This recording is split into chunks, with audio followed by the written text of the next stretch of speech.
The platform, Apramen and Yapani Pompeiso. The platform, the Cardinal Nana Yaukesi, Son Sonchi, Ason Senchi, and in Senchia, Eko Batako Bramai and Sinukoso, Atwa Petiaman Timfi, Asansa Krokotiako, the platform Suni, Asisim Konda, Sisia Jack Amatran Konda Trenufua, Brana Yaukesi, the Cardinal Tiajamu, Ewo Peace, 104.3 FM. So, the platform, Odoso Puyo, Adi Doso and Sempudium, Amanyosam, Abrabomunsam, Asitiramunsam, and Yamansa who was on some. And it's a wood will be a dear. And in this year, Naya Cassie, the Cardinal, one in a poundful. Our the platform to be so. Wo Peace 104.3 FM. A Jordan will quadra number biada a free no or chocopim nondu. The platform our Peace FM and somewhere is here, the Abba, the Acro, and the Yatian, the Ehun, Ninyan, and new dinner a preto. And in a sombina NCA, Nabanuswa, Emia, the platform, Chinawajubi, Ghana, Yamai Ghana.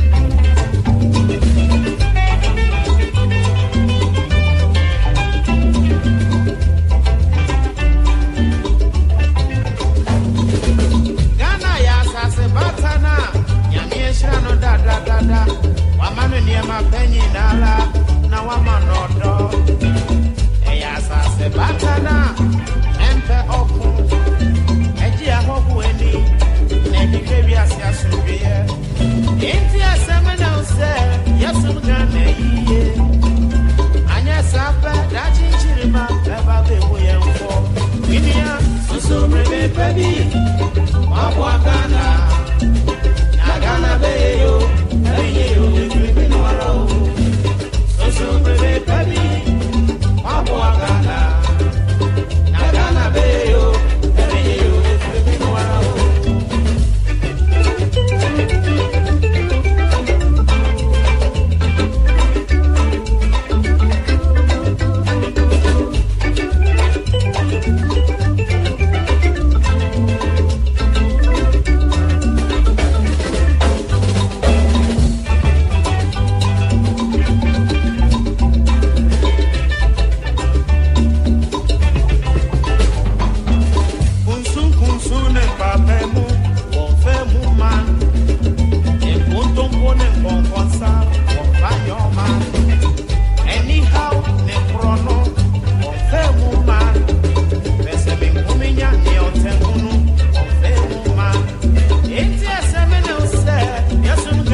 I was out for Mamunya Joe and Yumre Yadamase. Sam Odia Fidena to Peace 104.3. No, what you pemu pepe and Joe and Yumre Yade, the platform you may be every war. Isaac Kodro, Patricia Sefa Fisher, Emmanuel Etiemo Gobe, Prince Bafo Asamoah, Samuel Apiana, Elizabeth Jean, Omane Shishe, and Medi Hon Chairman. Your friend Nana Yakesi, obey me, Afreme the Cardinal, Mimamunya Joe.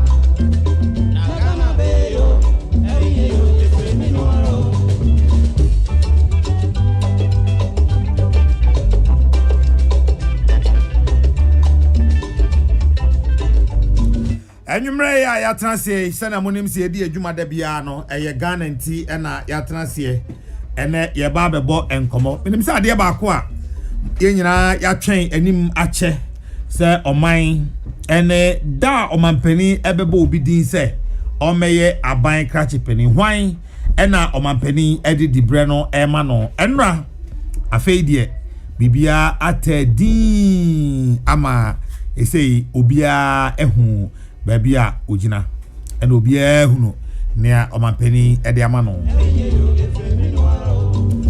Now area one it is saying 0556 700 700 0556 700 700 0556 700 700. My text message what we area mu hono eho it is saying dia omanpeni de mamo saying on one for nesi age no afa 0556 700 700 0556 700 700. Ghana ya sase batana nyamieshira no da. Anopana meka se na no memenda meko achim takrasi. Ya sase batana empe oku. Na nyame anim ne efri kade eko takrasi e ka kitu bi nkame san. Enti aseme na ose. Enkame ya san. Anya sapa da chinchi. Me kwanti at a point in time na ma dwen ya me se mayira. Me say na because akwana me hu no. Say no anya takrasi na kejemfu afri o me say ho no ofri. Say takrasi say ti me and say sa me say we sure me say Kate odu takrasi at taxi station wa fa left wa Kate fi okwan no ho pe na me say sa say okay any other but was a hade na me do ho amafa ho akọ wanchi na mafam ho akọ pie ona Oketi odi anka besi oketi na dabi MPP abai ma monye sa monye kejamfu asa mo National Women Organizer crew mu kwan pa we chairman kisi Eastern Regional Chairman MPP onu so fitakrase ana danchemo district also so DC enso fitakrase hwa ana Kate Jamfu ya National Women Organizer susu every takrase ho dabi akwane de enye ofa mo akwata we de mea na mo ofa no zo we nko ade ofa mentwema ho dabi ofa we de mentwema ho sa dabi na ekwan no efri buadua free buadua efam go kade Midu kare na mbisa omo mtito butu na moti ya dai osi ya jijitu az moti futro we mujitu monkwa na muto ayeti se de ye ton mu sa na manu to mu wache no kade fo to but e se de ye ton mu wache na musa kosi bia momo a mwasi ne hwia sa ze kodro sre dabi enye na kade kurumkwan ade asamwa dabi ofa mo akwanta dabi se contractor na no wo kwan so se mo de ne ka mo mpani sika ma no because menyi ni se contractor bia betran kwan so aye adwuma wa bra mu ntua ne ka no sore a no de sika to petrol diesel e de agu machine mu se nkonko ye adwuma ndi ma so enti mo hwe se ka jemfu akwan we pa de mo ntimi anya ma no mo Eastern Regional Chairman Chrome, mo DC Chrome, mo National Women Organizer Chrome, mo antimi anye dia ene na Kate afin Mati asese Kate wo hoho e wo no ani fie ende ya ba fan sa asese Kate wo hoho e wo no ani fie na nwumrei medenchia sonko ma empanifo akuku dambi Dedi kan nana jaben ya otoso miensa nano memenda UPA se takrasi country utrinkwa bema onkwaso afei achim tafo chidom hene osan ye chief executive officer oda Orbit Group of Companies ano nana adepa mponsan ye boa odi kan oye chidom hene beba ocho make no mistake oyoba oyoba ena ne kromfo anya ne mugidie enti oye chidom hene ewo achim tafo ono so edna ni munyam eba beta achiri kama enti nana adepa mponsa ye boa oya adepa nso ampa utrinkwa usoso yamwadwo echiawo but yababon komodie nenso so kejamfu akuru nkwan de mo hwenyama no na mekwa mti akwa mferema no dabi mekwa mti akwa mafere market now what Monyamano why over Magwanta you see amede Saketi kwano baba e ose kwa mena dankan ene NDC headquarters no otrans bi obeche ndezi a metians bi a me so mechi atakura se kwan ma bi so fa mo akwanta se na da ben na contractor no be ko site okwa na wa mahu bibia be fine anyway MMDCs no finally o mampeni abo wo mo edin na nwumre ye ba bedin komo e de afa ho menim se eno ana wo twen but me so me twen we na me so me twen now embassy B ebeche ye car embassy bay embassy bay Brazil embassy to Ghana Brazil embassy to Brazil Brazil embassy to Ghana ambassador to Ghana Brazil embassy to Ghana kwakuja eni biasa me na me wo hobby Ghana embassy to Brazil yeni biasa France embassy to Ghana French ambassador me wo hobby tie kwakuja French ambassador omo report re to ho no me kura ma send message akatro mo say ene sa na tie tie kwakwe yawo ambassador to but yeni embassy to ambassador to Ghana France embassy France ambassador to Ghana me pacho bo mo boys ni bi aja kunie kwaku boahe na enanwumre Dr. Zubairu Ibrahim wa lecturer ewo Accra Technical University ena oye member NDC's communication team. Dr. Christopher Ampedu, West African Director, Samaritan Strategy, and was a lecturer Pentecost University College. Afei Dennis Miracle Abuaje, former MC ewo Equiapem North. Yebeso wabe campaign fue home.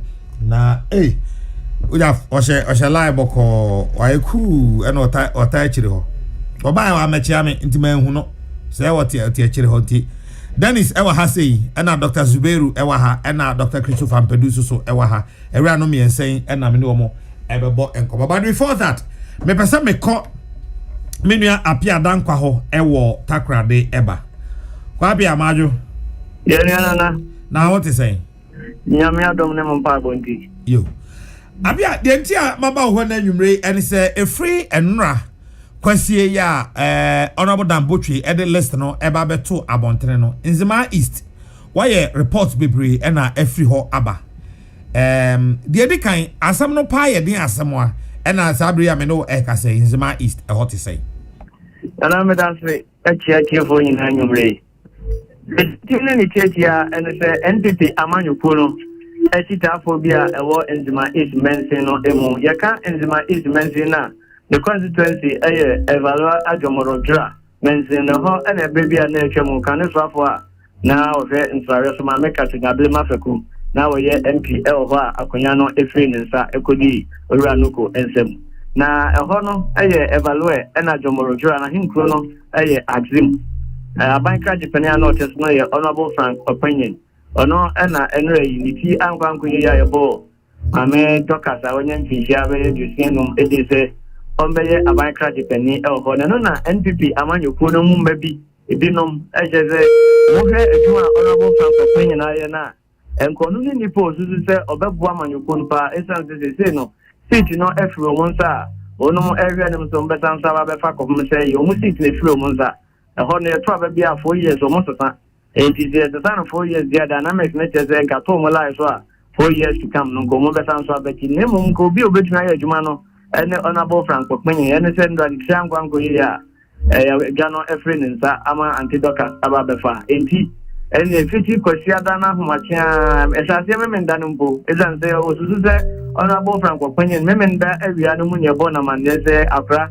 Ema be you am in a human says baby no ana de elsoma antidoka aba enti edibia efren sentiment dan nyumrena na party supporters no onuma e wona fa no ene o mewo ma meka tina blema feku afa nyina dodo na se debida na de o mbeti ase ene atia de sentiment dan no mo sha de okrom etu okrom di kojan na mo monten so aso mo boma ma national headquarters atife o mo mpek di o mo ba be no antentam ena eno no bo Dambotwe bodin no obo de nso mo gina ma amade ato emene asansa wa beti tam pempenso ya a demonstration upon demonstration ewo agima almost just until some about Frank opinion of Betan Sabanadi, almost the almost Mampany Abodin for Frodier, and the Montias and NTS Chinacom say, almost to stop and then I open to Juma, Oja, we had your mobile to ask you, ain't a Quabiaso, 10,000 Panama.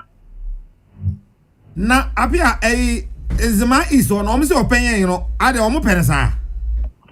Well, MPP supporters are, you know, a being Como, Kasa assembly members no ebinum enye omu nyina ade nanso ohwa dodo na no ejeso no ne obi oye homeboy oye babu na omu susu so gina na so na said campaign akukọ konwura mu ene ade onu asemo mo kan se bonum de omu susu senyo no ne ma onabo katina blema feku elusu city no ento mu hu bone poti a waye oba no so school akwan chip company ento mu wo fom no de omu no susu se enya dia omono ebetia tie na dia tie so musu ze ena wa ye juma ene yo no Frank ye zenka obeko office di juma di ni nyama ewie then supporters no esu ene ade omo bezo be ma kwa mu akọ omo je ze bebi obeda no e wa no mun ne beda akọ so omo dia omo ni ma no so ne betumi aye juma no ene so ntini demonstration ya agitation be brebe no enti demonstration a free Nzema East eba ni nyina eye openyan ya omampeni amfa this na mano no nana enya atem keto enese no yeko axim ne important na yi apa azim traditional area enyumere do ka ya we sorry nana kwezi edu dey ezembi kwa beto gwa o ze nkoso hima o watuno eza zem nkoso hima no na o supporto afa on supporto na bo Frank ena na no mze debi no kra de nka hu ne mumu nyina no supporto Frank se o mutume eni nkwenim na nso anya anyi isa edi no agim krono mo de adani abutupa ni braba ho. I see. Enti nananu mu a omo so ka se omo nya amanyosem nanso openya no a omampani amfa dibre no amano no ahye omo no ti omo se den beyond say omo ka se ahye omo for press conference omo se den aso mo de omo se mo ka ne se ene o press conference omo ye na omo je se omo mpuntu djuma bi o ha na nko omo hwe se omo bewie but o ga hemfo ne nso bi nso o ha omo nso ene omo so obochire obi te se ewula aje fi kwame ensan ma hini sei ono no nani aje pa because na o se kwan bia so mampani enyi ono abo Frank Papanyen emfiri ho na no a ono abo amakwata ba ho kra no kan sa asem no e je so ono se di nani aje pa but apa Axim traditional area no specifically di omo no aye press conference and let's say omo tai ono abo Frank Chikop msempuntu juma bia wasa se e ho no brewie chip compound no mani ade no o jai no omo susu se beka entomo de until so person abane de omunim obia e ho a e wo mutama mpani wo power out media appointed de nkomunya ya nanka Frank na e to aso.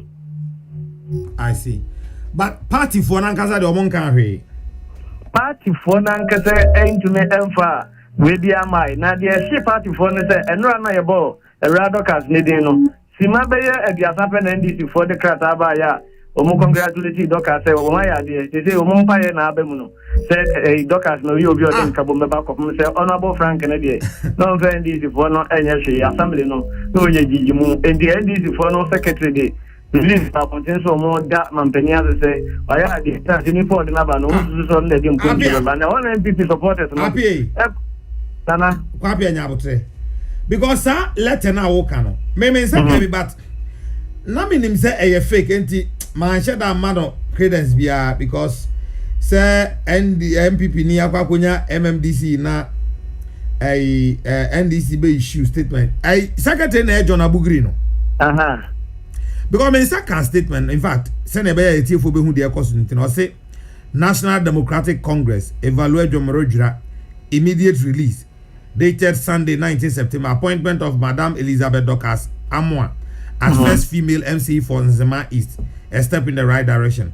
The Evaluate Jomorojura constituency wing of the National Democratic Congress wishes to congratulate Madam Elizabeth Dorcas Amwa on her appointment by His Excellency the President Nana Dankwa Akufo-Addo as the first female municipal chief executive for the chiefs and people of Nzema East. Her appointment is indeed a step in the right direction, especially in the political and developmental dispensation of our municipality as the first woman MC for the area.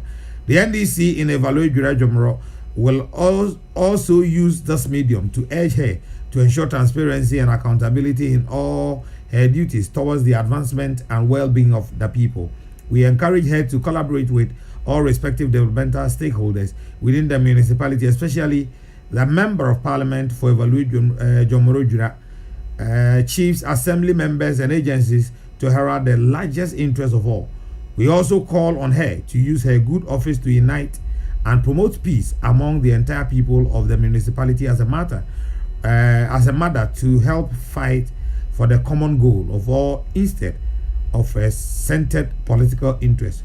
We once again wish her well in her new endeavors, and pray for good health and divine leadership skills to move our municipality, which is hobbling for the past 4 years, into a more rapid development hub in the Western region. Long live Ghana, long live Evaluate Jomorojura, signed John Abugiri, Secretary. Krata we now can wasem no. Nana Krata ya na make wasem. When we play ya NMPP supporters, and it's a say kind. Say kind you say kind. Ghana hen na ya had your pet. And the dealers nearby ya maba. Let just say kind say.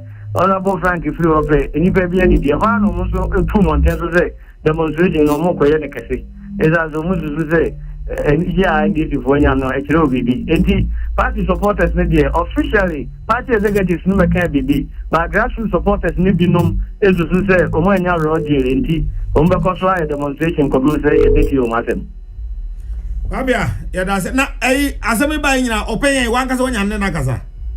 Open Mayan and Nakasa. Ayan and Nakasa, or say, or another can also actually be at the upon the wall, social media to say. And you'll be an opinion, even say, you can't, I am Penny Dibiano and I might crash Penina. Same Fena in Fena Biampo, Yadinipa, Fofroba, in Fidio, Nipa, Kakrabi, between any beady. And you know how you baboons are in Yamiadum. You tell you know about the I might crash Penny, oh, Mampenina, not Danko Kuford, Namu, Dikan, on Fina idea, or Dam and Peniase. Now I catch a detail for the Ninase. Obi antie de mampenina na do danko ekufado nam local government ministry no so e de buy this and say e osno kokokwa manyoku no e no mu nyina esomo woni so say once o ye MPP bani de o yere no ho ye adwuma opportunity biem exam so e wo ho man nti supporters are more ever ne fie onumo mu su mo maji kwa so man nkwadi man ade no o sere wo mu bia e ma adwobromra no monta de mampenina yi ne ti se de be ya Evaluate Jomorojura mention no. And it's my easy bit to me at Tumpaway. Anyone also knows what they told the Facebook wall, and I say it is well. Kwapia and you may Yadasi. Nadamedasi. Apia Dankwa, Yaman Bofo, our Tonkra, Eddie Free, Rock FM, Ewo Takorade, or no any attending Karabusia for Yabesha Media Sia, and Abemobi, also when you fear Dumino. Na our class 3. Your friend Tay Kwajo Prince. Now, Oko School of Feyase RC Primary, Ojana Class 3. When you fee a dummy, 12. I think the teacher, a friend, Madame Christie, and Kumasi Watiabijan Quanta. Nebra edite Kwabena Francis, or a carpenter ni Ewo Feyase. Na Nebrano, or Bonaparte, or Johnny Free. It was Johnny Free, I was a sister, Ewa Accra. Na ne sister no eton ade e wa Accra hanti obi ka che ne se onya bedu station na so obi sase ne sister no we here obi a be kire no eno afa ka ba bedu enkran ha se ye ya odi bedu e di nyame nanim wa bedu nkran ha e hwehwe ne sister ima se ne sister ande sen ne sister ande o si onim ni din ne sister na oba hwehwe no so onim ni din boy ene akure ase mumi hwehwe mu ye. But the woman is a colano or piece of fee has say, or ya brandy a collet when you tuntum when you fear a do me no, or say a friend of Tay Kojo Prince. Into be a Utie now unim ubi or Tessa Pacho with me Abahasena, Ababi Bissam said, or Bana say, or the Shianwa. Na yet no amount. The platform and now was Sugusua Utie. That is Pacho Transena, Yen Shasi more and Como, Sam Dikaka, ne eranom miensa Dr. Zubeiru ewa ha sei ena Dennis Miracle Aboaje ewa ha ena Dr. Christopher Ampedu ewa ha. Dr. Zubeiru. Yes, boss. Good evening. I boja pome. Ya ko pa dum na so e. Ya go do ye na nkanka. Na no me usa oti TV so me ma baba isa wan fi me. Next time who's out the TV is I'm about no if you meet you now. Oh, me ba job bre. That man boko there. Ah, nyame ade me gudun kakakra. I mean to be ye. Be ye. Yeah. Dr. Ambedu. Yes, sir. Majwe. Yenua. Akwa banso. Yo so. Ya bon ko bon na na share in person. Sir. Say bi aboko there. Nyame adom ayo. E de nyame ase. Ladies. Oh. That's say. Divine selection. Na ada obi a hye nkom say wo hwe me bibi be ye wana.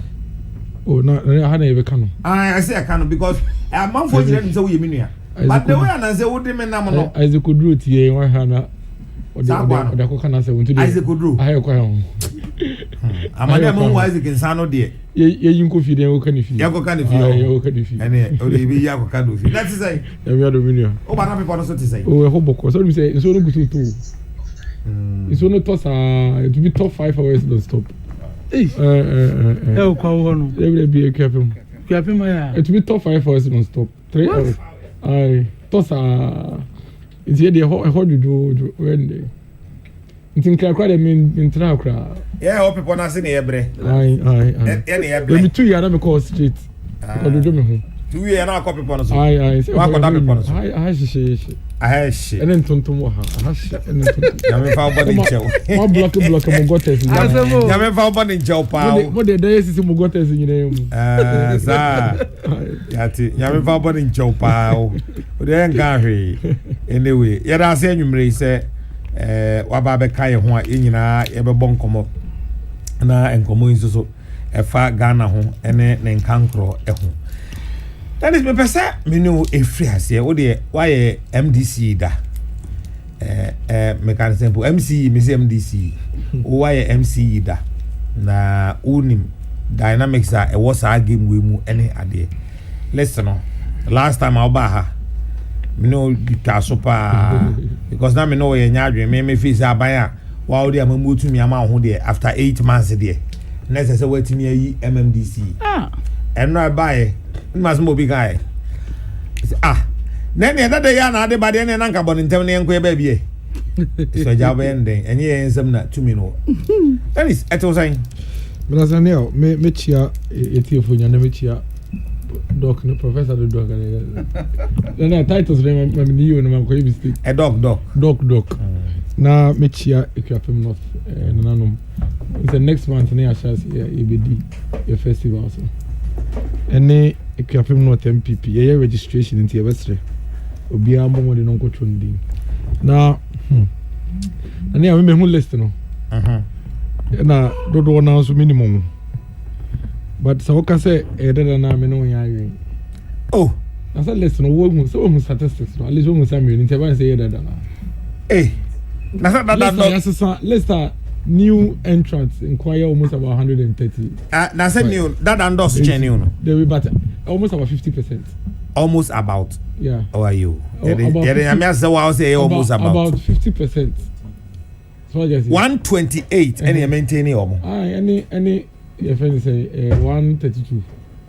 Into all her. So it's about 50% and yet oh 50%. I'm quite and then I achieve. Oh that but that nonetheless, I think say me my dream exercise here on penny afemu ahe ede ne nsia name for abano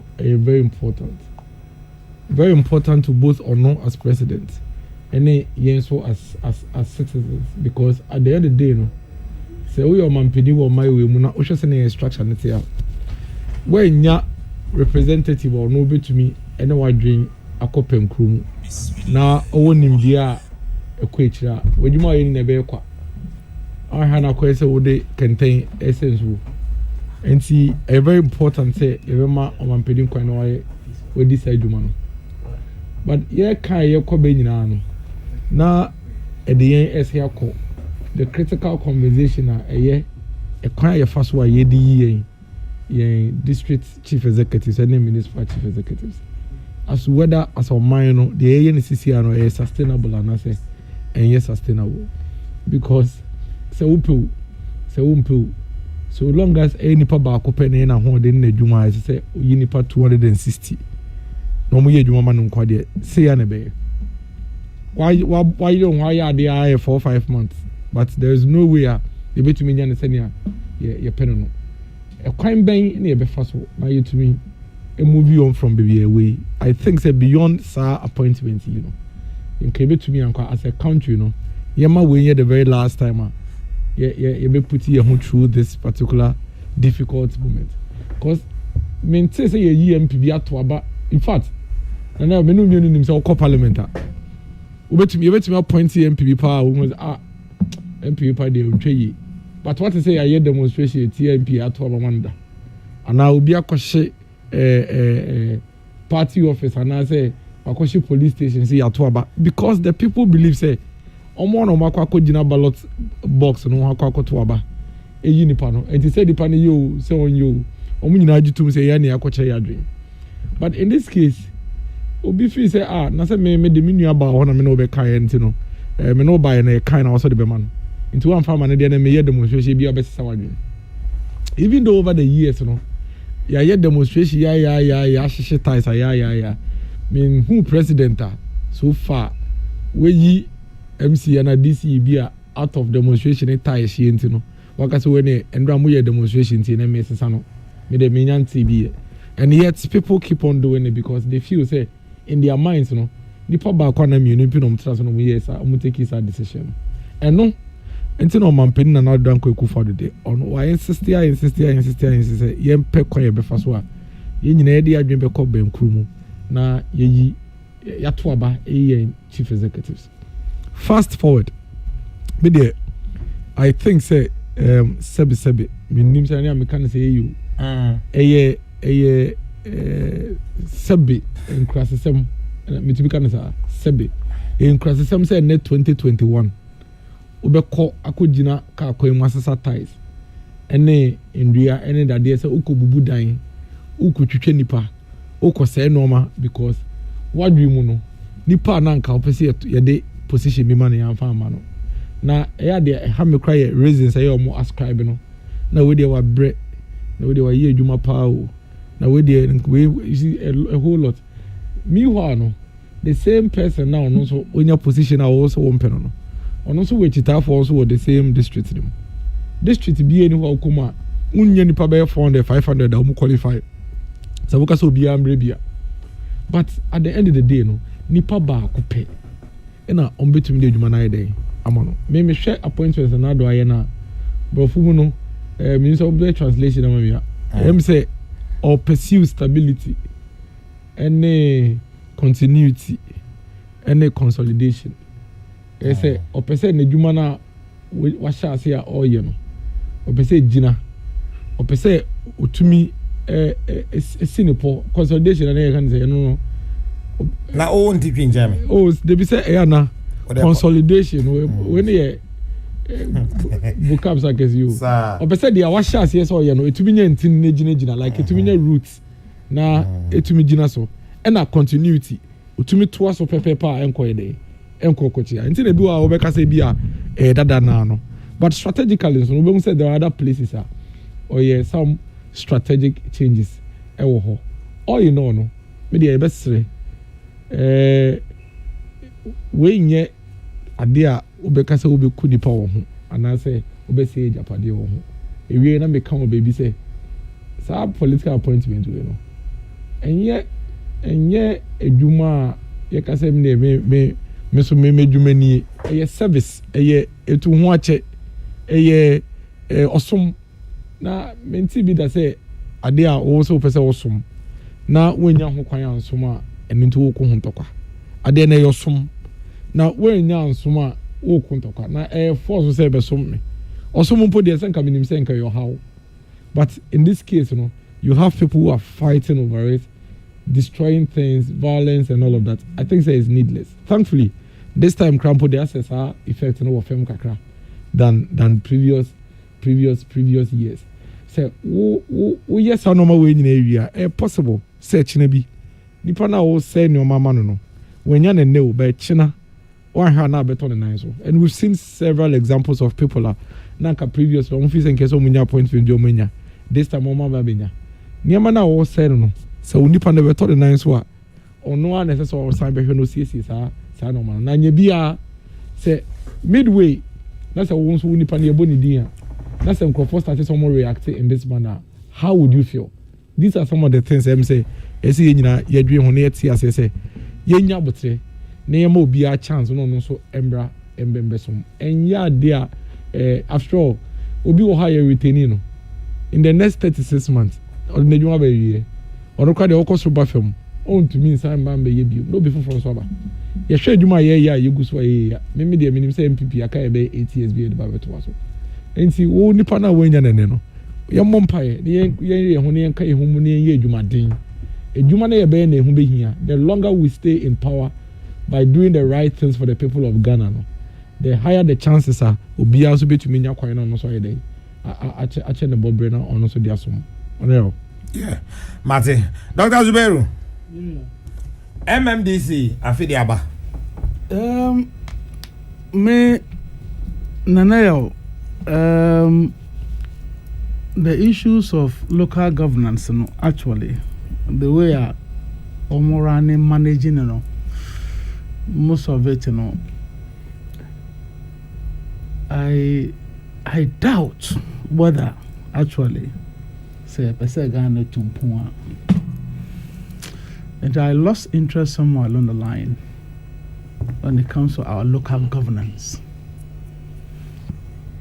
When is to grow? Was it last year or last 2 years at the Public Accounts Committee?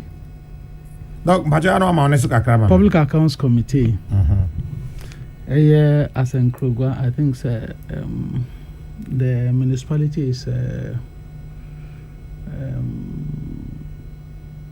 Asankrogwa area Krampo Western region and here Western North, right? Asankrogwa Western region. Western region, yeah. The DC, the Director of Finance, the Internal Auditor, we now will appear before the committee. There is an amount of about 600,000 Ghana cedis. They are unable to account for it. Question will be sound. Almost say, a man penny visited a hop, and a woman spend this kind of without any proper, let's say, recitation of the monies. That day, the chairman of the Public Accounts Committee ordered them to be arrested by the Ministry of Police and put behind bars. If you see the way they are talking, I say resources now. Yeah, there are moms who are managing. They have some audacity to just use it the way they wanted. And there will be someone who say, is that the case in our local governance system? And then what THC now share? That's all per se. Ghana and Tumponga, I this local Sanona and Punto no wo. Yeah, they say, mine Tumpo. If at that local Sano, there are problems there. Well, then we won't see anything at the top here. Koni we acheche mensi obi an ne de. Say, me brother hwe no ho no ye ne ye ya, na bedu me boundary. Na me so me ye ne ye ya eto aso. Me ba be so ntia we me ye ne ye be so ntia wo so twa so. At the end of the day, ni na be ff. But unfortunately, that's not what we see. So there one neighbor. I don't really, it doesn't really matter for me because over time, you know, what the COFA 2019 Auditor General's report on the MMDCs, or what do you call, yeah, the MMDC offended. And one how can MMDCs, yeah. Metropolitan Municipal and District Chief Executives. MMDAs, sorry. Nashe, the kind of waste in extravagance that are possible. Is that the local governance system we want to develop our country? As you say, be more honest, say, President will maintain no more. Konagosha Sa report in Ibishe, they have it. Maybe they could be raising.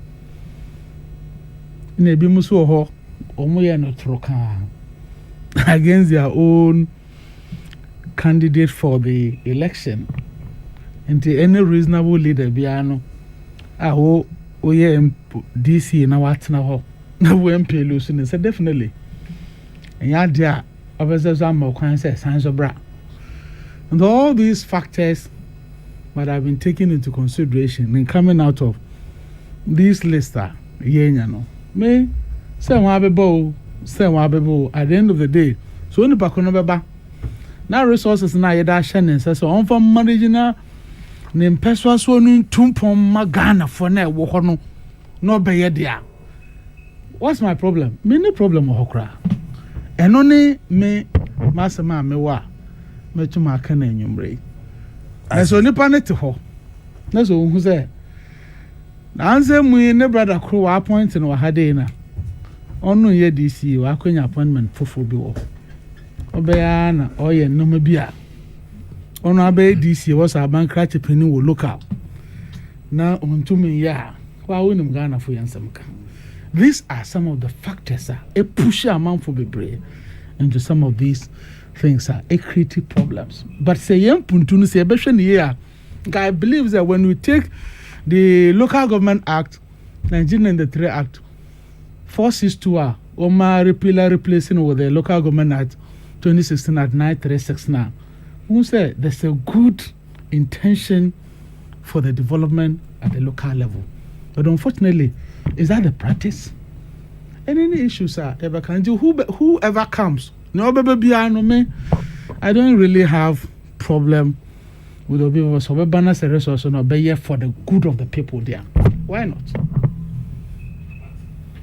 Medase Dr. Zubairu ena ote nenkano. Dr. Mberu. Yes, sir. Pacho maminti o MMDCC hona. Yo bidasi bi na ya. Sasu na me charity fu ina. I think say ye nyane etwen say emre beso ama president abodi ama ye hu wo mo a edo mo ebeko various district ne metropolitan assemblies no.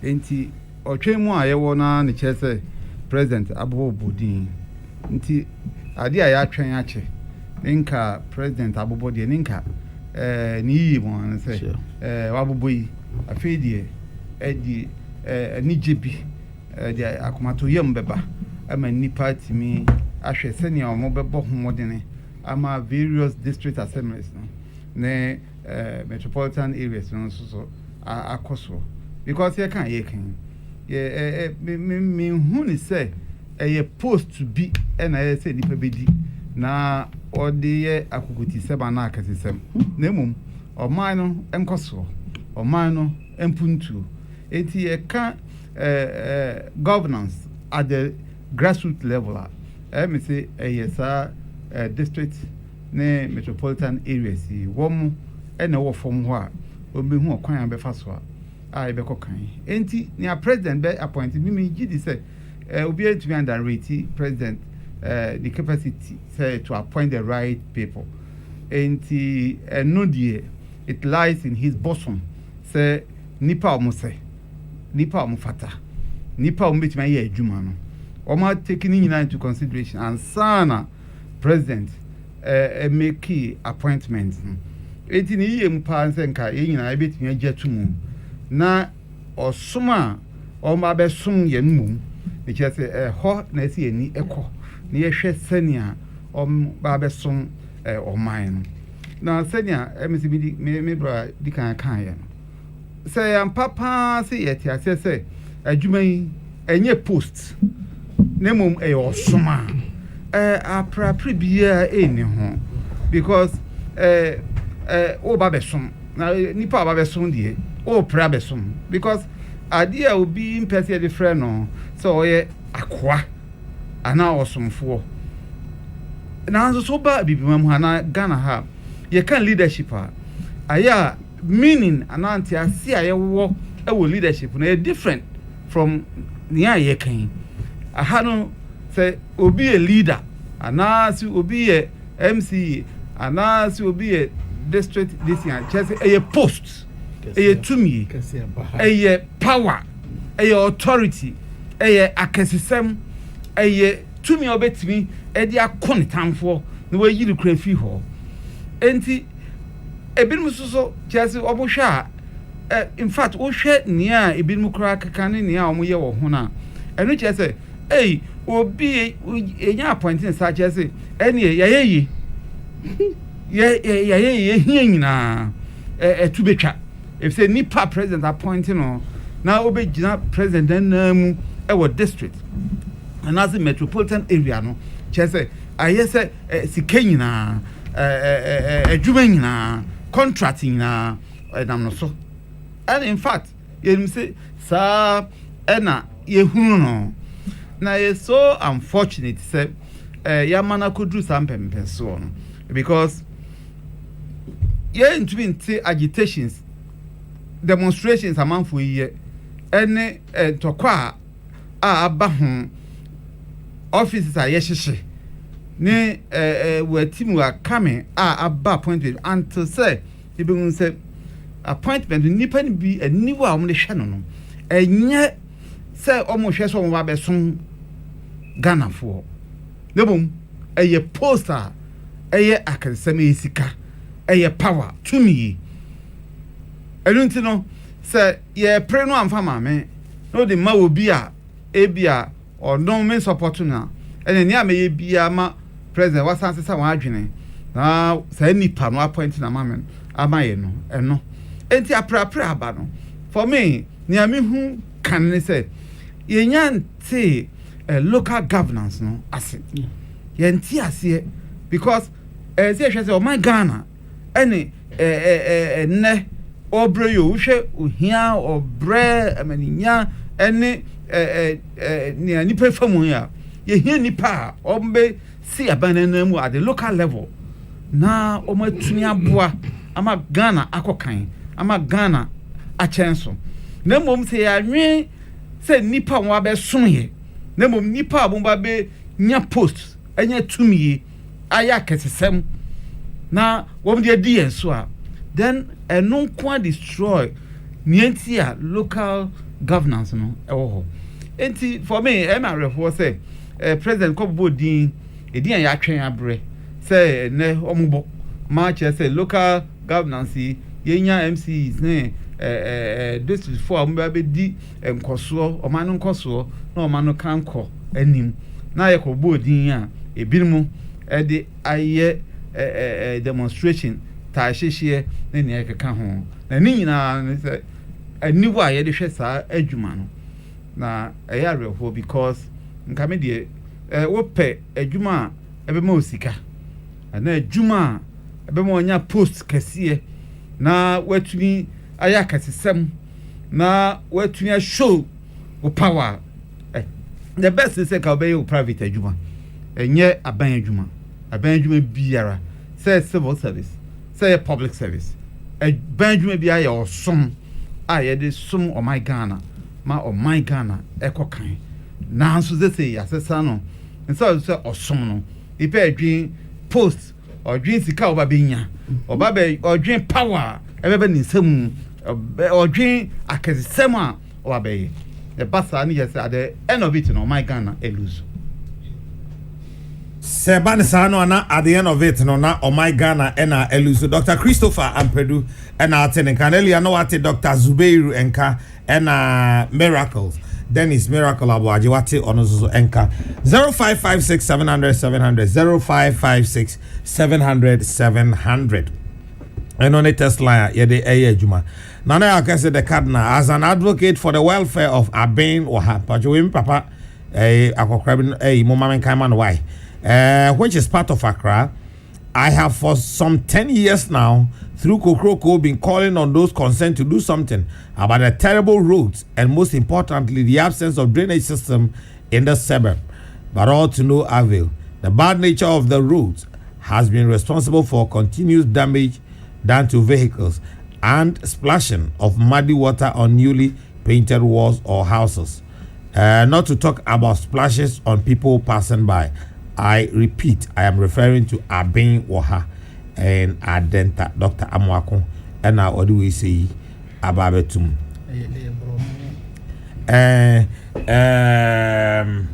Mepamuchewu mo a mo frɛ line no man kasa mo frɛ line no me say test line so wo adwenkyerɛ na asɛm bi sɛ na de afa ho mo yɛ saa medum no line no na kyɛ sɛ mo adwenkyerɛ na mo de aba ne nyinaa yɛnte na aka me ne me mpanifo a wa ha nko a sɛ wo pɛ ne saa de a meyɛ ne saa honorable boy lie Uchinkwa Okankwe North Municipal Assembly team platform yebo abaso honorable boy lie.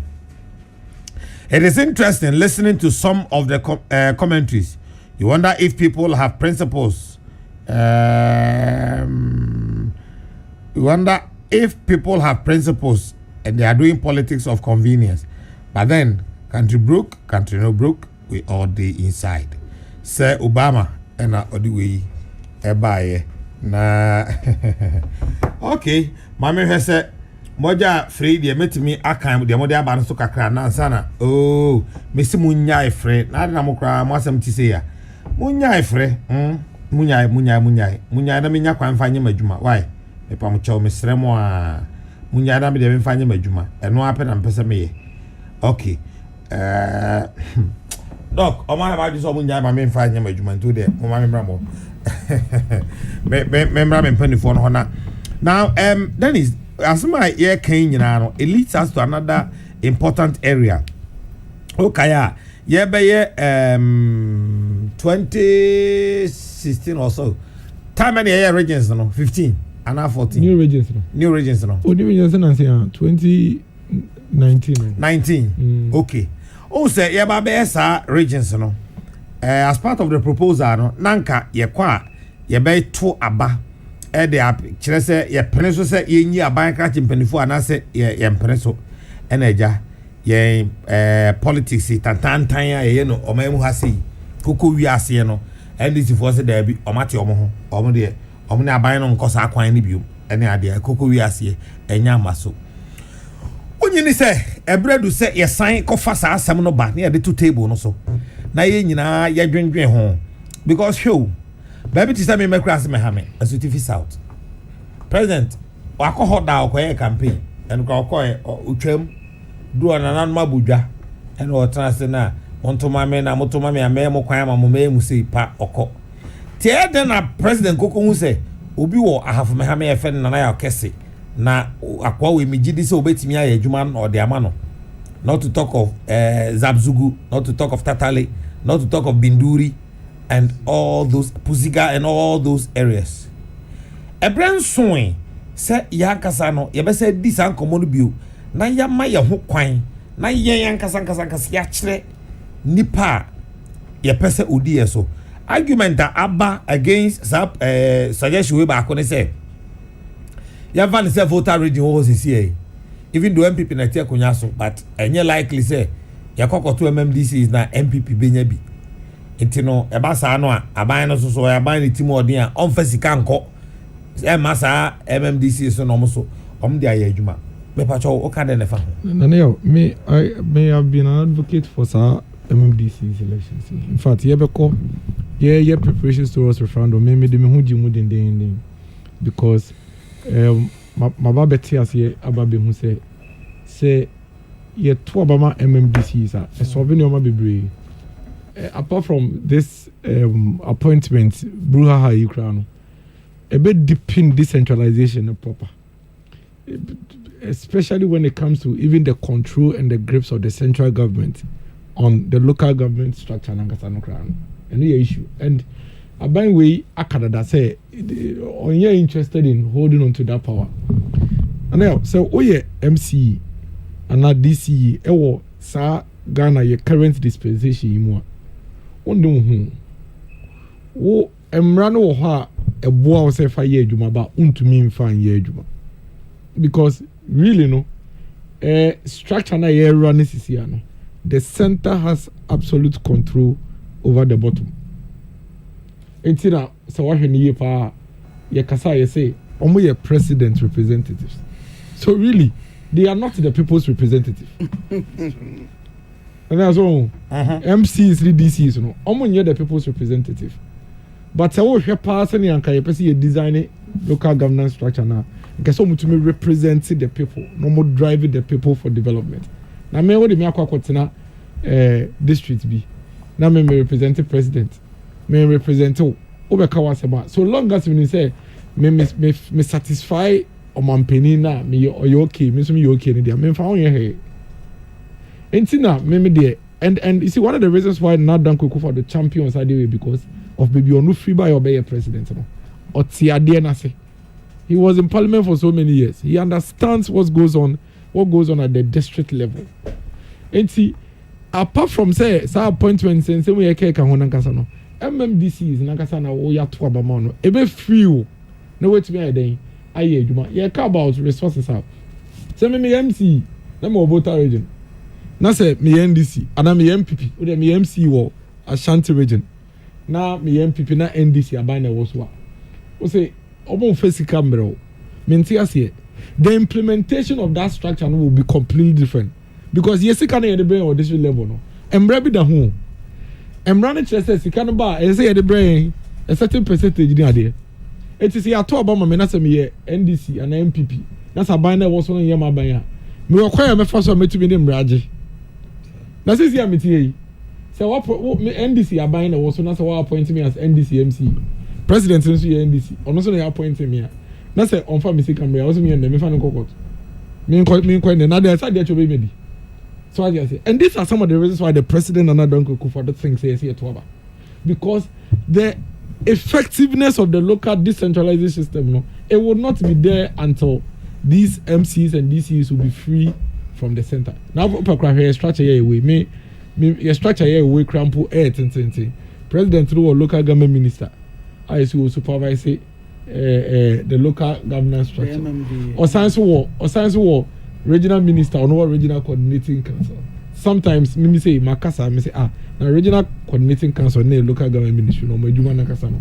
it's saying because local government minister na supervise district assembly no regional minister no so supervise district assembly no enti we a minister omu na MPs omu na parliament enti is it the case regional minister na subordinate to the local government minister na it's a bit confusing again so what to district washishemra my mobile laws mo assembly mo yemu normal regional minister in our current dispensation the regional minister can pick a phone because I'm not say or no your supervisor or coordinator what for phone organizer dey ubejai because we autonomy no way so what they say because Emrano so say regional minister when which mama are you waiting of course because the laws are there it's clear because the regional minister has a coordinating powers yeah into a flower ubejai contradictorily no the same Emrano so say utumi share emraya wo normal ope into the law gives the MCs a certain power and the same law takes that power away from them into we really get nothing going nothing done. Maybe I think we should go back to that conversation. And I am very happy to say our president is so committed to it. He is very committed to ensure say as much as possible this should happen before he leaves office. Yes, Samson could discuss it. Now this time round, no, you best say all political parties say they shouldn't come and sit at the table. You see what the NDC did during the referendum? They said,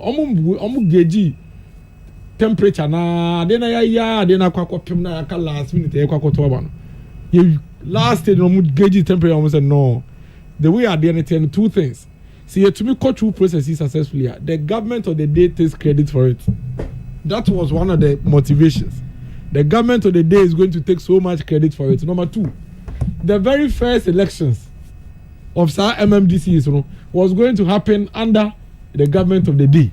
It is animal when you account them we are very uncomfortable and then they had to stab us in the back. And for me, I say it and I insist that backstabbing and the NDC backstab the MPP and the Nana Dankwa Akufo-Addo government when it comes to the referendum of on the election of MMDC is one of the most painful things they have done to us as a country in our quest to deepen decentralization in this country. I am hoping say experience any over the past years. This time round, say Sansoba Baka and me, local government minister, Honorable Dankwa Akufo-Addo, meaning say, or you're committed to it. President and Council, you're committed to it. We have learnt our lessons. I think it's time we take it back onto the table. And this time we all rally around it, near making sure say it will go through successfully. No BN to Minsa line, no Kwakotwaba, no Unipa Obe leading development. And it's also no pa. That's our pie. unso ma wo ka ne edum wo de ende na enko so a utumi sori kɔ nipa no wo nipa no so be hu sɛ wan ya ma wa wo betuma to ba yɛden etia no but in this case would betumi nya chief executive bia na ya edwuma no of 4 years in obewa okikabo obebe 6 months pe. The reason is that the decision to bring him back doesn't rely in the people. So sometimes Bunipano, sometimes on so long as at the end of the day, no, or Mampini Bede, ebe you didn't quite the was some catching biano and fun, and that alone doesn't. And ma omunya asudie bi and our burden be on them to ensure say they deliver. And a lot of the MCs, I'll tell you, omunjaya nankasa asudie na baba beto so. Se minim se ye to aba na ye di yime. And na me accountable to nkrofo no. Na say bibi ni a omo the ballot no be decided on me a. Se me ti be kan na wo frɛ me se me otherwise a. Metimi decline wo dia no because after all man ya won't me ye. Once I satisfy the people and the people are happy, I know say I'll remain in office. So a lot of us, even at the local government level, are very excited and happy. Say we embrace this election process. Dr. Zubero, bros, Pacho, my ATM. Miss Robebre, I think sir, the word backstabbing, a very serious word that I take. Exception to it, I can't. Sometimes in the Kasa, you choose your words carefully. Doc, so with the figurative NT. I'm coming on. Nana. So the catch up say what backstab there. Then I buy. Some more ya dinner man to me was senior Kobema. Because at the time I thought that you have 169 MPs in the parliament. You clap. Taking it through. And you have 137 in parliament. You are now advocating for it. You see, I believe from where I was trained, the police constable for the municipality in Mpono, he's elected. When you go to the UK, the police constable of a municipality campo, they vote to elect who become the police constable. The mayor, the MCE, and all those people are elected. In Ayoko school, which we know. Some of us were voting there because we have the right to vote. I don't know, SAR system near by your crew ha, ain't me. If you can't go school or no names our system, no. Why did we sit down that long? It's better late than never, though. And na mesra say you can't samna. Your mom would who near see proper. They accuse you be wrongly. And the massam. Now yamra my opinion on whether we should elect or not. I agree perfectly, say yan to abano. Because there were number for our MCs and DCs offending the mayors of the various metropolis. Osha only pan per se or yeah in normal be a bebois. By the end of the day, because of the strangers I hear pull from the top when you pack into me here. Says he come by about when there was so now. I know, sir. The Disassembly Common Fund Act 1993 Act 455 extra kwanya development sikana a minimum of 5% of the total revenue entry into the consolidated fund and ebeko Chama district and Ayamra na daho procedure no ewo ho se na yesi cheska ni na wo but unfortunately in there say ya yekan sikanumpo ebi mu de ba omutimi ade akoy collateral already had a year no manchinu scanner beba no krambo na ni na akọ. So let's look at it. As for election now, we should be able to do it. But how are we organizing it to be able to do it? so that everybody will be satisfied. That is very, very important thing we have to look at. Yes, sir, yes, sorry, there must be something that we agree on to deal with it. Now, what are the modalities? Is it just going to be, I saw a lot of modalities. Somebody will have to nominate people, then the 5 of them will be put for election and what have you. Allow everybody who is interested to help develop the localities to stand. It should be general like we do for MPs and whatever. It shouldn't be partisan. Why not? Pardon? Why not? But you said it should be like the MPs. Why should that one be partisan? Why not? Now, when you look at the Local Government Act, if it's partisan, when you look at the Local Government Act, we try to manage that thing at the assembly. Unless otherwise say law no ya kwasesano, umbrani ya sesano. I said that's what we want. That's what we're trying to do. Has it worked? Pardon? Has it worked? Has it? No. We have to look at the law. If the law hasn't worked, let's change it and make it partisan. Exactly. If it can work, why not? And we have to sit down and look to the table and look at it. If it's going to work, it must be done. If it's not going to work, we change the law and deal with it. But as I stand, the law says that it shouldn't be partisan. That is why assembly elections, they are not officially partisan. But we share the way our elections in Okwana. It is highly partisan. Sort of. So let's look at it. Able to me, deal with it. So that Obiana Junuba and fine. So, Doc, my question to you again. Yeah. So, I will say a highly partisan. Then I will say, because we are looking at a lasting solution. Nana? Enkoba Sechina, yes, I tell 10 months, 8 months, 9 months. Now, President Ni. Nana, yo. Mema Sam Nessa. Adeno, Umbrawo, and the year repealing loan and the Ancoratano. Nanya no nanka 2018 and 19 or more year, and this for Mambri. You know. Yeah, just end this for the There are a lot of things at the buyer. Kosher bill, no. Kosher the reasons why. Parliamentary hands are the reasons advance why the people disagreed. A lot of the reasons. I believe that when we sit to the table to judge on issues, let's look at the country first. Doc. Because the issue I advance say the credit will go to the government in the distance they are non-starter at all. But those are the reasons why they were not. Out. Otherwise, they no. Are they in the argument in Parliament that these are the reasons? Dr. Zuberu. Yes. That be maybe sir. Say reasons are here cano. Say ono say is say I buy now all your now artisanal. Obenya credit in no man. Now maybe I said argument on my advance here at the time the Speaker of Parliament was from MPP.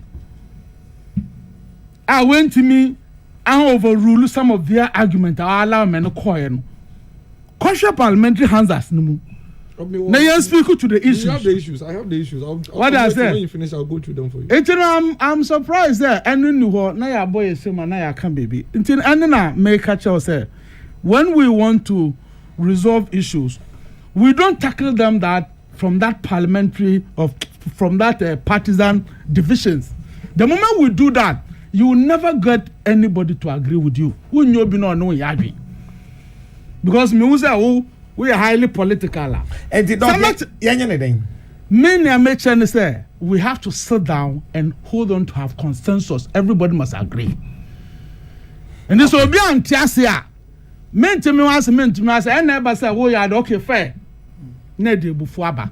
Say, a nation building. Now, some of these things must not be something that we should consider. So we have to look at it. And then dispassionately say, Yabashano, yes, on mining tea. Yes, sir, obini party. No. Say, I go fano. Say, away, Nebenya say, into say, ya. You see, and no, and I did maintain Muhas Baba. And Mama Obinji Wasama Okanatum. Me jedi say and I believe in my opinion me say abano say MMDC is na dey say ye to aba na ye yi wom because baby ye training me no ho ye to aba makɔtena obi kurom ato aba wɔ hɔ ɛyɛ mmdc na meba me kurom na ase abata mesɛ mempene na yɛ nto aba na what kind of person am I na mbom no me kurom ano kwan ba na yɛ fasa akɔ den na yesu ofi obi ne kurom a yɛde ba bɛto ho wɔ ha na yɛayɛ a ɛde asomdwe baba ɛne na sɛ yɛhwehwɛ na nam asɛm ni yo doc yɛda ase Dr. Zubairu ɛna wote ne nka no miracle sɛ wode maninwi na me soso me wode mɛka ahyɛ no ose no I mean I think say doc issues no we raising no there are things are normal 2019 yes before a sab referendum in some do point out on penny dia me fe catch o TV so say what we assign no niama doc ke nyina na yɛ anything I'm using the word backstabbing no backstabbing is only obi atena se ahyehyɛ ade nia no nyina di dwuma na kodu bebi na afi edu ne mpempen so no not the saba akwa fa ne chia san dia and that's exactly what the NDC did na now your campaign from opposition to government any yen bill like the call parliament say ye pese Ghana ha ye ma ho kwan na ye to aba on partisan basis edi efene say MMDC and granted na ye hear referendum and no anka referendum kranka hu hia na NDC for G2 hu no mo de nyina tena say workshops seminars me I was integral I was part of it I was a key person in that activity because I was an advocate for it yani NDC for na if in fact even at the district level so no kan no yet a bipartisan committees na ye advocacy within the district and the constituencies and they were part of it all discussions even here on this same Peace FM but we offer interviews the voice bebre the NDC supported and agreed say yenkotoa ba yi MMDC is on partisan basis until the dying minute last minute then they came back and said I almost say to about MMDC is demo yemen to on partisan basis that is what the NDC said dog point and they say we could have passed it because we had 169 you see and yet the passing of the law in parliament in here a referendum no you cannot get to third of the vote when you have a position like that from the NDC. That is why I should tell you tamane yakoko be regions now. You try say you be nya NDC for nyina omo t-shirt be vote yes. Ni nyina ye pia because you need 2/3 of the votes from the people. Now dey omo eni omo ye ni omo tra konwa a table ho edi nkoma yi. Ai ni omo nyina na ekwa manfo ni akoka chom say yakọ church omo nyamo yi. Omo da ni omo chi a kira o dey second ya wo wechi a. Don't call me, but then away. There was one way, yeah, there. That's a wound and so between the chiasa. Yes, why, Bibi? And nothing happened. Yes, mention one thing, nothing. Yes, see, if I see a two about. Well, I was not interested. There was nothing, so that's what I'm telling you. That is what I'm telling you. I didn't actually follow. That is why it's a complete backstabbing. Yes, see, no, I disagree with that word. Oh, backstabbing, backstabbing is backstabbing. What is backstabbing? Backstabbing is a. When you be here, no other know that they are war. Doc, you let me land. When I finish, you can make your points, please. The point is that there is only one issue. You perceive a tuaba on partisan basis. I don't pay. Assembly no hobium. Only a yardrin. Only a yardrin. Also, only a yardrin. Our last minute was only a yardrin. Friend is over brofum. The friend is over brofum. Me never yard there. In a minute, you are trust and yashe. In a minute, you are pia de ya ni akwa yenina ni yako. You do pom so last minute we say after me cry me bio because me cry me pese ade na be on partisan enti would can yet na say e partisan basis no to mo yede enti no we will not stop talking about it. They backstabbed us. They've let us down as a country. Okay, if that's what you want, continue with that. Doc, let me finish. Let's be fair to ourselves. Doc, let me finish, please. Then you okay, go on. They backstabbed us, and what we are saying is that Sadia no mo year in 2019 no. You perceive my dream no yes and some family biom. No this time no. E mama yes I biom. So mo sha se no mo ni start se ye hyehyɛ. Omo ni konko wie. Na e be boa Ghana nyina. Infa so bie no so. So mbeka so mo de. Omo no be ya de last no matter in the interest of the nation and the interest of the state. No matter what the issues are, and yet ego, and yet pride, and yet komaswa de. Na de be bo o man no. E nyina yen ka ehum ne yen fa nkwankwa. How difficult is this? How complex is this request from the people of Ghana? say ade na ye pese ye no munyina muji tum se bebo yen a ene ye nyina ka ye humbum emfa ho de obi aye emfa ho de nipa ne beye emfa ho de se bebo o man no nko ade a ye nyina ka ye humbo ne yen konkoye. I think the NDC and all the other stakeholders should understand this so that we can bring this issue back onto the table. Bebo o man no. Dennis Miracle Abuaje and Otelin Canon, Dr. Zuberu Nyajune Krao. Nana, is he on my na yewomi? Yewo my mu has say we're having economic challenges. There was a party in government that says, you know, no more na mama yamba table back. Yanko senchi na yanko tena se na yanjuno mano na yanye. Manfo kwa tena se. Nisi na tambia kwa mpie ni mecheneso anamasoro. Oni munyansa papa. Honestly. I say your man idea, or man ye penikanko. Let's go. People like that. And there's our document now. Yetna say yeah. Ewa ya touch ni baby. Ana mwanga sasa mo yusu. Na mo mwanga mo yusu. Ye yusu ya pa. Ah mo de ye dey. Sa say. What I say? Na yo report it ba. Ye yusu pa. Mo report it ba. There here. Senchi na. Me say ye yusu pa. You sound like you came up. Oh yes. Are you saying so? Yes. What came out? Who na wo kan? Ko national development planning commission. Na ko hwe ne wo mo de. Dr. Zuberu Nyabutre. Yo na ko. Ya ga say yan ban ye juma. Na wo kan. Because you don't know. Dr. Zuberu Meba Nyabutre. I wish that Professor Kwesiboke is listening to this. Dr. Zuberu. Yes. Nyabutre. O se senchi. Meeting no akon e dey free mobile no mo dey adwuma. Oh ye dey adwuma. Ana musa nya akukuduro be ka kire se ma we na mama na ka do be no. Ah, number na we ma ka do be. Mo president ma ka na uni ha. Masa. Because mo te aban mu yezika asem ye struggle. Ana mo afre e fe say se mo ko forum e wo senchi. Economic gurus amodo am ko akua don ko ka ho. Ana mo do mu nyina ko e na mo ko bae. Mokoba ewie na mo akokọ solution to our wobbling economic issues no. And I must have a catch as a more nam amanaka dumpi. So what happened to the demo discussion? Nana me star statement you are okay say what say John Mama no kan adabraka. Ebia Senchi send organize the program. There one president Mama can say don't point here economist. Dabi Nyabutre. If I could be on Krampo he won because she has a party. And a bipartisan idea ye you being Jabi. You know, at the leader of a political party, or my contest here, Nidia Batik is no invite or no Kobia. That one I can't say much about it, at least. Or any business or managing Yemen and management. What's one thing that's a Mama Seka Yakasi Arena? May say me the minim because some of the things are media, one hypo. At the chucha in Nomemuno, I don't follow them because I don't need them. Nana minute way, some Maka was a ma, Minko Jinaho Indu who se kunkan was somebody. Say Papa and Mecca a babuan and a Mecca. Because I know, and I say Mecca. Because opportunity. Say my metna, Namabel Tower and ran down there. Meba program I say I have not done that. Me disagree with them. So that doesn't mean say I'll run you down. Niente me no disagree no make actual. That's me. So one thing I said there, then it's up to you. I speak my mind. Me party they know me. I speak my mind. Ni ebeboa say ejina na ye ka asem na o man na ebeboa. We speak it.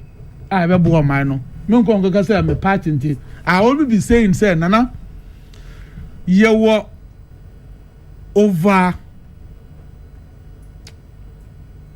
then I'll be maybe me person make an issue cramp na or I can't go for nani uncle.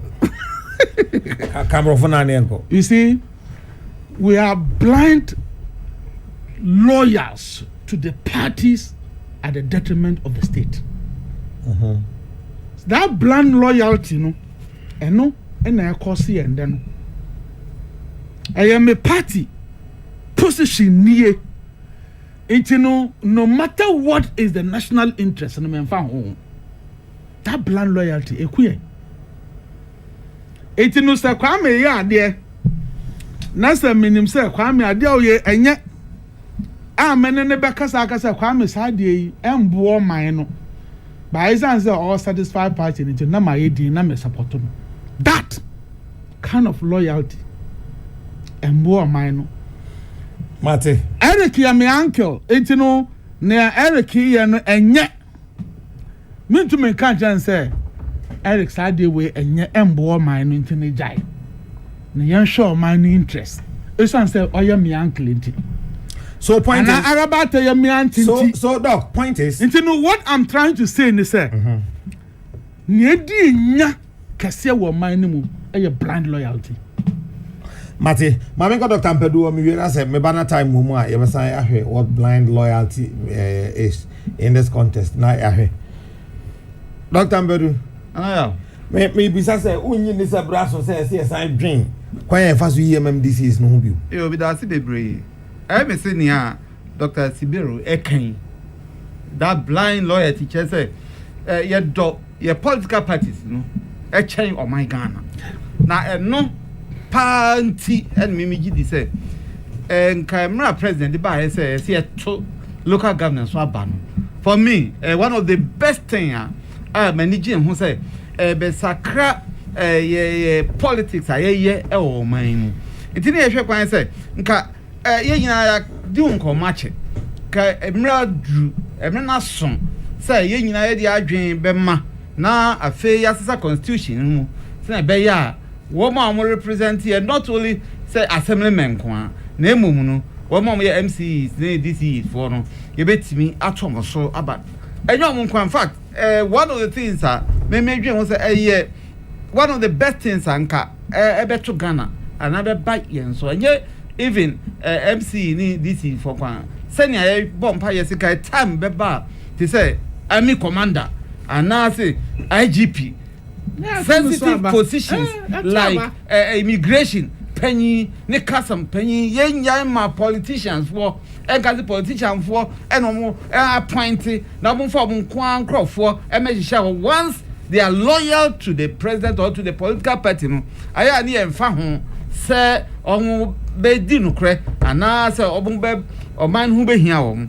enti for me enye se aduru bi che say emra ye wo mu no hwe ne president appoint wo mu ne e kokoso yi nyina di adanse say aduru emra na aduru say MCs ni DC for no e se ye to wo so aba na akohia because wo hwe ne a ekoso a enne problem aba na ni nyina kosi say political party for and appoint to omo nipa enti nipa no once a political party particular political party in government no be gina tumu say say nipa yi wono waye constituency chairman waye ye general secretary enti party no obon homodin no ye fa post no man no atimi advance party no interest now e basa na o man no interest no e wen enti people are more aligned to our political party. They are more aligned to the government and also to president, more than the people. Na be day and son and nipa no tina patriotic and now man who ko hiano say enne de me kum ho ama me man me kum ho ama me nkrofo wo mo eto aba ma me enti ye pe ni ye pa ni ye pe yi sa politics ni free sa amanyo sama at the governance or at the local level the best they say ye betumi ato aba among because nipa no ye to aba man obey more loyal to the people besides say 8 months ni ye chance president by appointing nipa ye the constitution state clearly say samre ni ato aba ema this is MC ya nka samre ya to aba da ye nkotwen say president ebe appointed leaders enye enu kwa president ye no no kwa so betimi appoint kwa nkanye ya afi no consult ne constituency for na mpanyinfo nipai ye party ye bohu modene ye fa na obetimi aboa ma next election no yetimi adinkonimu won eba sa ne oman no the interest ewo he nti nipa no ya appoint no yes we MC yes we DC obesom nipa no nanso so ehu I won Muntino, near president, no, Shefino, and no, and now say, near the political party, no, as soon as on Yano, and no, and obey. And to on my Ghana, your interest were he, one more, any Ghana whom here, woman, one so on the home for real, a come home. I'm on my Ghana. Acquire say, I am a petty, a president, and I may share na Masunani. Enti say, Empo, Bronya Beswan, and ye, ne a nyan, ne ponche, ne bayire, ne a gukemu, yet a command because me qua, and no, and on Beshaso, no, I maintaining me, a walk, me, post to come, me pen. Enti a ma on my Ghana, so far, ye bread, just because be beer moon. The politics of room. Why any kind? Why no the party could man? A nishema obey to me, Abuama Petinu, next time yet me winning. Why Enna just say, what experience? Say a look of Shema, baby, our opposition a winning and wait me you my free war. Now my winning. And a banasa or my Ghana. Why not dream? Never say elect you, man. And for whom say Nipano, a whole opposition stronghold, and now say a bino stronghold. Nipana a vote to a man, no, or no, but who say Nipano, and I vote to a mammy. And to be more than Bobby a member. Now, made development, a ban, member more than they cry for development. Say a bresu, and you wrote your crying yet, and I see a new slow, and I see a chips company, Nibi, and any hospital. Sunny many nka etubecha because obe mandatory say sa MCE no obebo no modern because constitution ma kwan sika allocation budget I said the man no dey say adwuma nyina anti development ankasa beba at the local level na bad sa esumebre ni person say anyway anyway hwe ni mu eti wo ye development magwe ni mu ye de ye nka ho Nina, Miji said, a 2 and cry, very reduced considerably. Until I drew mra, Miji says, our conversations are commodity, as yet we must be because yet for my Ghana ye, dear Mupadia. Ye NDC MPP in free moon, na ye or mine canco, or money, dear mu, ni pabenadom who are for re, ama or my Ghana. They say a penasa supadia, the best of it, no, say take place at the grassroots level. Now, as far as grassroots level, no, yeah, kind of sunny and yes, I can't say, even Osha assemblyman for ya. Yeah, well, too, you didn't pass women a petty be a name and but then, Osha, they are committed to the community, to the people. It is a partner say local level, no, yeah, let the MCE. Oh, you shall say, well, or in open obey. And I say, yeah, can't or no, once a president appointed or not president, debate be a pamono, no, and do the open obey. And I first one, Kosha said, near Patty, Quan, a woman, and no quan of it may foul. There be all money, dim, and the big piano. Tibet say, Sampo, San Comodian by, you know, ye yatu in China. A dream rise here, Bessa, a coffee. Never coffee. Na ye dia kuma pass it say no my Ghana ye bread bibia ye politics bibia ye say ye NDC a MPP okwame ne be fa so na ma my Ghana so yet me again from all these discussions yakwe can because Ghana the nyankopon we shirayen ye what it takes for this nation to progress and to succeed and to share abenedie ne ohia abebrese a woman, in fact, and say Ghana, but just because your governance system, no, let me say, yeah, you should to need.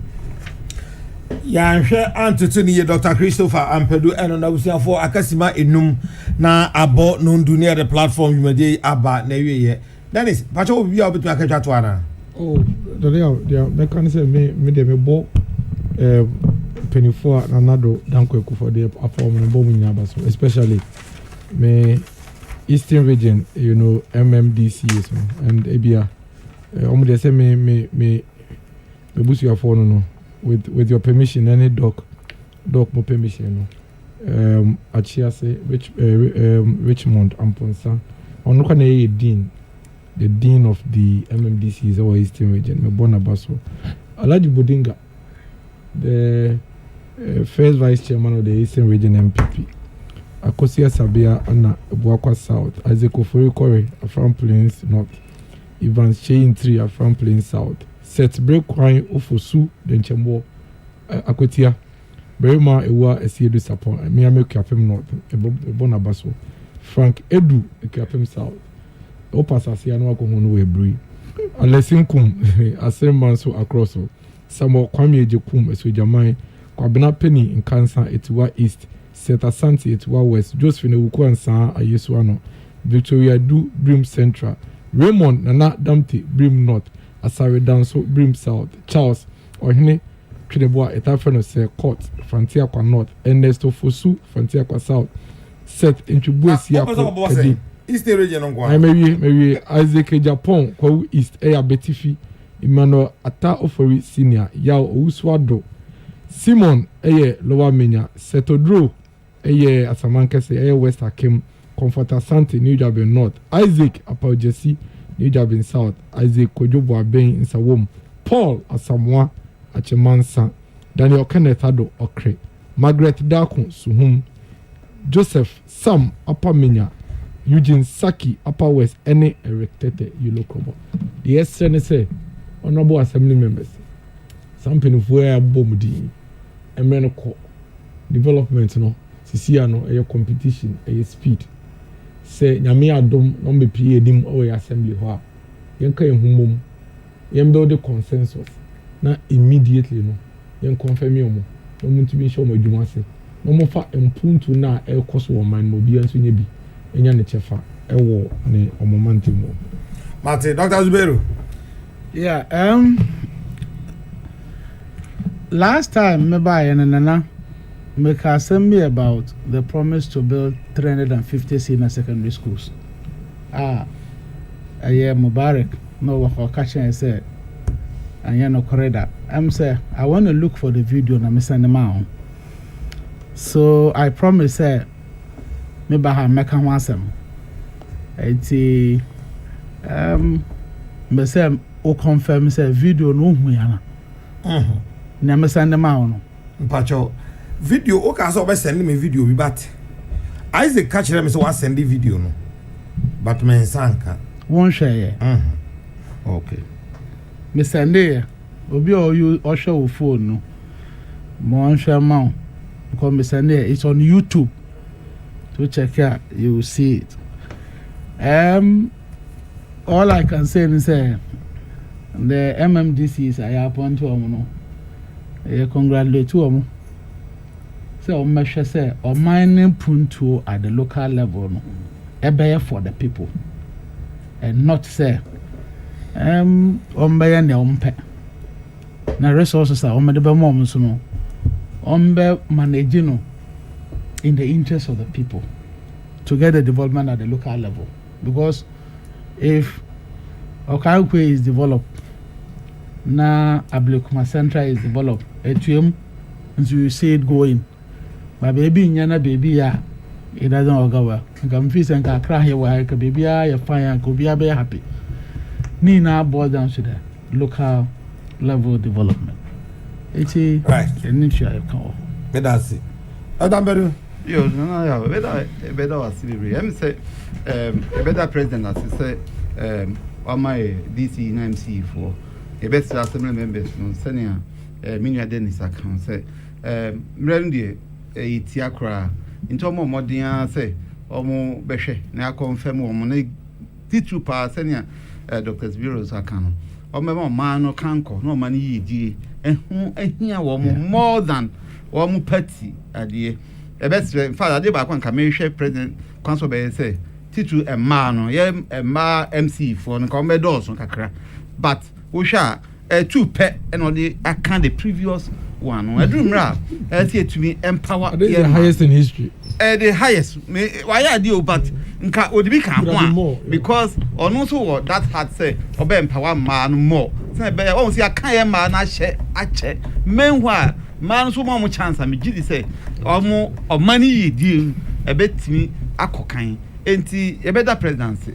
But next time, no, man, or more modern say, on be mouth to do another movie, na ɔman no nkɔ so nso ahia yɛ nyinaa. Dr. Christopher Ampedu, and then the first time Asia the platform you so yada wase say oba miracle mo America na penny or platform using to obaje mo man temunsa na fi o de amo matras imagine don't be other times too imagine don't be I had that one your mom and temunsa na be fine. Dr. Zubairu Ibrahim lecturer Accra Technical University or member NDC's National Communication Team and Dr. Christopher Ampedu also African Director Samaritan Strategy and lecturer Pentecost University. Doc may consultant my MPP. So Dr. Zubairu Bani Janamon. So Mate. And Dennis Miracle, the former MC Equiapem North, everyone me and saying and more education come my friend and I Cassie on behalf of the crew, Isaac Odro, Patricia Sefa Fisher, Prince Bafwa Samoa, La Paz Shoe. And Emmanuel Etiemo, Samuel Apia, and Elizabeth Agent. Me team, I'm no more a year, Juma, and no. A friend and I, Cassie, will be to me, a friend the cardinal. I do rano, Edenqua, and I want the HA. You won't know who we are.